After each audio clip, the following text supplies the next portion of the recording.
Gubernur Aceh Muzakir Manaf dan Wakil Gubernur Aceh Fadlullah menerima kunjungan silaturahmi Kepala Kejaksaan Tinggi Aceh Yudi Triadi bersama istri Zuraida di dua tempat terpisah, Kamis 14 April 2025. Gubernur Aceh menerima kunjungan Kajati di kediaman pribadi, sedangkan Wagub menerima silaturahmi di rumah dinas Wakil Gubernur Aceh di kawasan Belang Padang.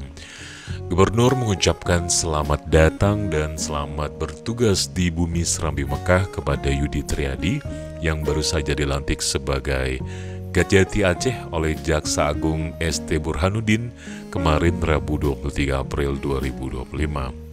Sore ini Yudi tiba di Aceh untuk memulai tugas baru sebagai Kepala Kejaksaan Tinggi Aceh sebelum ditunjuk sebagai Kajati Aceh. Yudi Triadi juga menjabat sebagai Wakajati Kalimantan Selatan. Pertemuan gubernur dan wakil gubernur dengan Kajati Aceh berlangsung dalam suasana penuh keakraban. Wagub sempat menggambarkan kondisi Aceh serta memperkenalkan dan juga mempromosikan kuliner dan destinasi wisata di Tanah Rencong. Belum lengkap, Abang bertugas di Aceh kalau tidak berkunjung ke titik nol Indonesia di Sabang. Hanya 45 menit perjalanan laut, Bang. Tak hanya titik nol, pemandangan alam dan bawah laut Sabang juga sangat indah, kata Wagub berpromosi.